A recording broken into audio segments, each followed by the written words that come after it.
जय हिंद। Great good evening to all.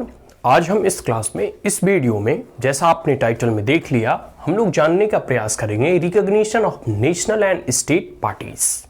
जैसे हम लोगों ने प्रीवियस वीडियो में और प्रीवियस क्लास में पॉलिटिकल पार्टीज के बारे में पढ़ा था और साथ साथ पॉलिटिकल सिस्टम, ठीक है, पॉलिटिकल पार्टीज का जो सिस्टम भारत में है, मल्टी पार्टी सिस्टम वगैरह, और उनके तमाम जो फीचर्स हैं उसके बारे में जाना था। अभी हम लोग यह जानेंगे recognition of national and state parties.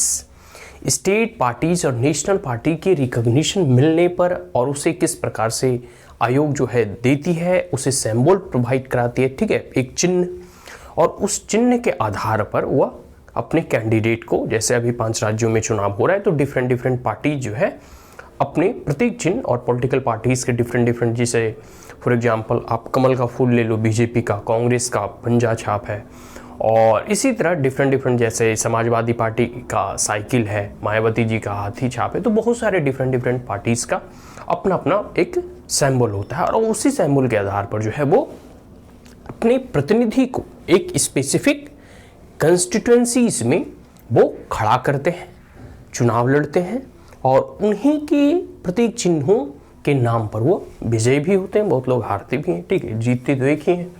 तो recognition of national and state parties symbol मिलता है। इसके साथ एक बार जब रिकॉग्नाइज हो जाते हैं तो उसे और बहुत अधिक डिफरेंट चीज़ों में बेनिफिट और एडवांटेज होता है, उसके बारे में भी जानेंगे। सबसे पहला है कि ईसी इलेक्शन कमीशन, यह जो रिस्पॉन्सिबिलिटी है या फिर यह जो कार्य है स्टेट और नेशनल लेवल पार्टी के रिकॉग्निशन की, कि कौन पार्टी नेशनल राष्ट्रीय पार्टी है, कौन स्टेट लेवल की पार्टी है, किस प्रकार से उन्हें सिंबल अलॉट किया जाएगा, ठीक है, ये तमाम चीज जो है इलेक्शन कमीशन, चुनाव आयोग का यह कार्य है। तो election commission registered political party, और कोई भी जब पार्टी बनाता है, जैसे 50 लोग एक साथ आ गए, बोलेंगे चलो हम लोग एक पार्टी, देखो भारत जो है ना, भारत में मल्टी पार्टी सिस्टम है, तो इलेक्शन से पूर्व जो है पार्टियों की बौछार और बाढ़ लग जाती है, बहुत जो है पार्टी बनती भी है और मतलब चुनाव लड़ती है। कुछ पार्टी सक्सेसफुल भी उभर कर आती है, कुछ पार्टी को कोई भी जीत हासिल नहीं होता।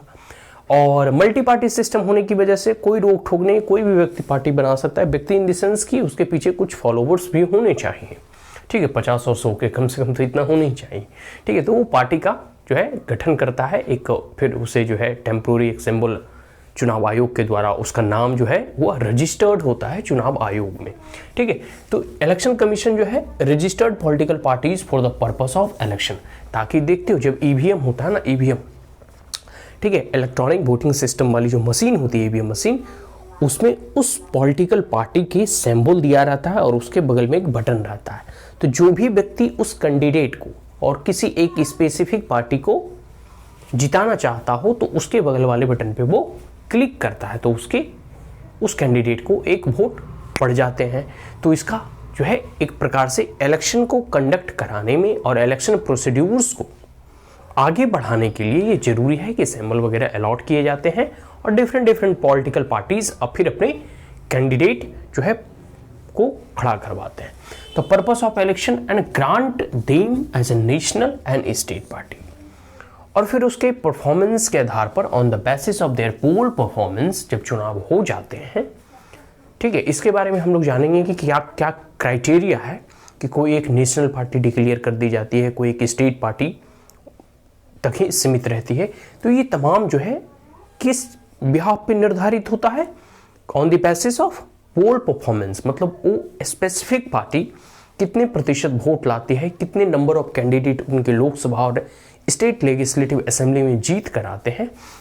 तो यह एक आधार होता है, ठीक है, और इसी आधार पे उनके पोल परफॉर्मेंस के बेसिस पे यह रिकॉग्निशन उन्हें मिलता है कि भाई ये पार्टी, जैसे 7-8 पार्टियां हैं जो कि राष्ट्रीय पार्टी हैं, कुछ पार्टियां जो है लोकल लेवल पे ही, मतलब रीजनल लेवल पे स्टेट पार्टी का ही दर्जा उन्हें प्राप्त है। तो ये उनकी पोल परफॉर्मेंस के आधार पर यह निर्धारित किया जाता है। आगे है other parties registered unrecognised parties, और जो अदर पार्टी होते हैं अपार्ट फ्रॉम द नेशनल और स्टेट लेवल पार्टी, वो अनरिकॉग्नाइज्ड पॉलिटिकल पार्टीज के रूप में जाने जाते हैं। और जिस क्षण या फिर जिस भी पोल में या फिर जिस भी इलेक्शन में जैसे अभी 5 राज्यों का इलेक्शन हो रहा है, कोई एक नई पार्टी ऑर्गेनाइज होती है और उसका पोल परफॉर्मेंस और वो अच्छे नंबर ऑफ सीट जो है स्टेट लेजिस्लेटिव असेंबली में जीतते हैं, इन दैट केस वह जो है अनरिकॉग्नाइज से फिर रिकॉग्नाइज्ड पार्टी में परिवर्तित हो जाएगा। तो यही कहा गया है कि ऐसे एक पार्टी जो कि रजिस्टर्ड भी है लेकिन उसका पोल परफॉर्मेंस या उसकी पूरे के पूरे कह सकते हैं देशव्यापी उसकी ऑर्गेनाइजेशन या कैडर नहीं है, उस परिस्थिति में उसे अनरिकॉग्नाइज्ड पार्टी की संज्ञा दी गई है। आगे है कि रिकॉग्निशन ग्रांट प्रिविलेज।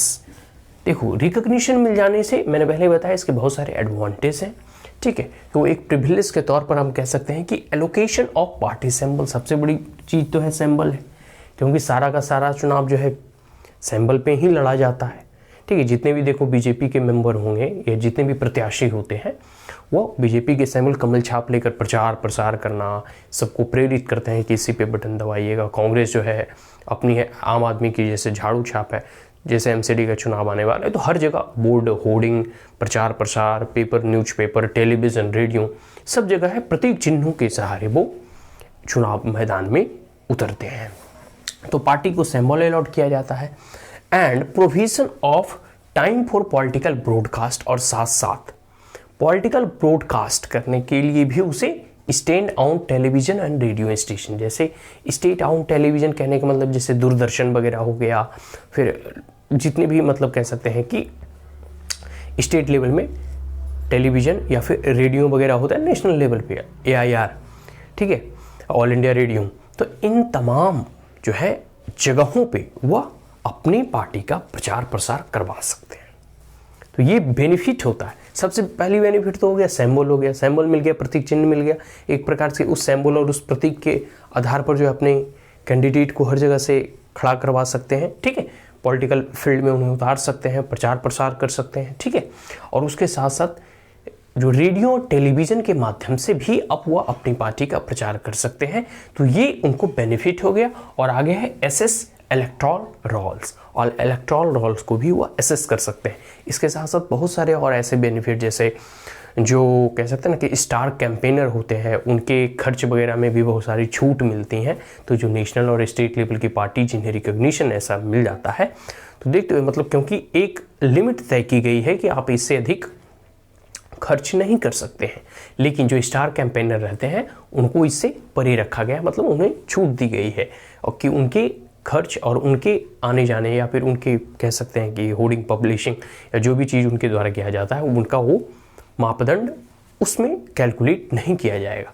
तो और बहुत सारे बेनिफिट मिलते हैं, लेकिन ये पैसे कुछ ऐसे एडवांटेज होते हैं जब कोई भी पार्टी को ऐसा रिकॉग्निशन मिल जाता है कि वो स्टेट पार्टी है या नेशनल पार्टी है, ठीक है। आगे है कि every national party allotted a symbol reserve. देखो, और जिस भी एक बार जो नेशनल पार्टी हो जाती है और उसे जो सिंबल अलॉट कर दिया जाता है वो रिजर्व्ड कैटेगरी में चला जाता है, ठीक है, क्योंकि वह सेम सिंबल किसी दूसरे पॉलिटिकल पार्टी को फिर अलॉट नहीं किया जा सकता, ठीक है। मतलब कह सकते हैं कि अब भाई एक सिंबल, अब जैसे EVM है, EVM मशीन पे तो एक ही जो है कह सकते हैं ना कि सिंबल आपको देखने को मिलेगा ना।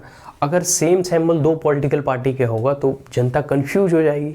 तो इसलिए ज़रूरी है कि जो भी राष्ट्रीय पार्टी एक बार घोषित हो जाती है उसके प्रतीक चिन्हों को, उसके सिंबल्स को जो है एकदम रिजर्व्ड कर दिया जाता है, ठीक है। And use through out the country, क्योंकि नेशनल पार्टी कहने का मतलब पूरे के पूरे भारत में उनका जो है अपना एक ऑफिस होता है, अपना कैडर होते हैं, उनके पार्टी के लोग होते हैं, मेंबर होते हैं, फॉलोअर्स होते हैं, ठीक है।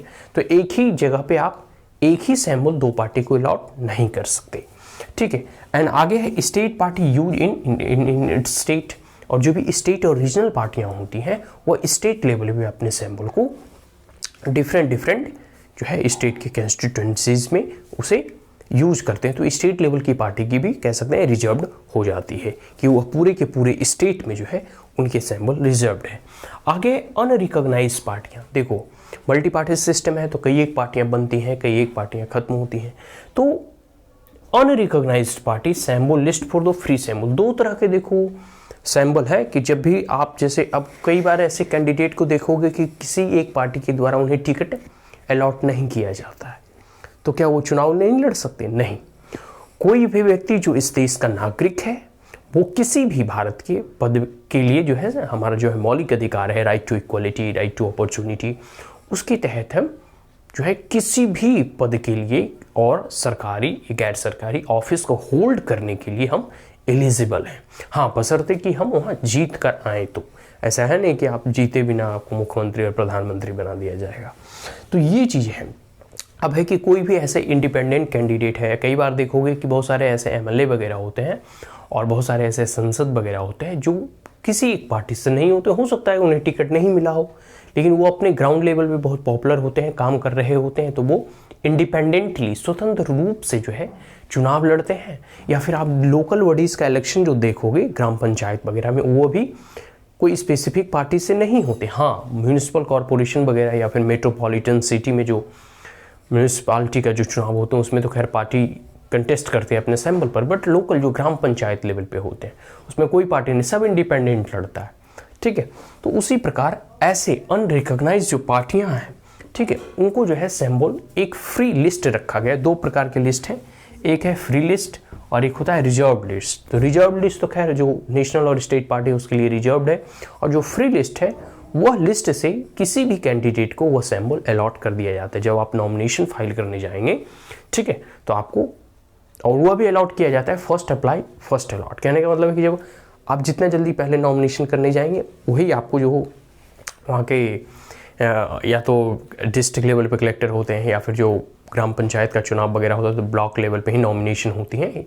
तो आप ब्लॉक में जब नॉमिनेशन कराने चाहेंगे कि हम इस पद के लिए जो है, हम जैसे वार्ड के लिए पंच, सरपंच या मुखिया, पंचायत में जो भी चुनाव होते हैं उस पद के लिए हम उम्मीदवार हैं, तो आपको वो सैम्बल देंगे और उस सैम्बल में से आप किसी एक सैम्बल को सिलेक्ट करेंगे और वही फिर आपका जो है प्रतीक चिन्ह होगा, उसी से आप जीतेंगे। जो लोग वोट देंगे और उसी पे बटन दबाएंगे। ठीक है, तो ये हो गया recognition of national and state parties और साथ साथ allocating symbols and its benefit. So अब हम इस वीडियो को यहीं समाप्त करते हैं। ठीक है, आगे हम लोग देखेंगे नेक्स्ट क्लास में कि क्या क्या क्राइटेरिया रखा गया है कि कोई एक पार्टी नेशनल पार्टी हो जाती है और कोई एक पार्टी जो है स्टेट लेवल की पार्टी होती है और कोई एक पार्टी जो है अनरिकॉग्नाइज्ड पार्टी या फिर अभी जो है नए नए जो है अभी बनी है, इमर्ज हुई है। ठीक है, पॉलिटिकल सिस्टम, पॉलिटिकल पार्टीज बहुत ही कह सकते हैं इंपॉर्टेंट क्राइटेरिया और एक प्रकार से कह सकते हैं इंपॉर्टेंट फीचर है कोई भी एक लोकतांत्रिक देश में।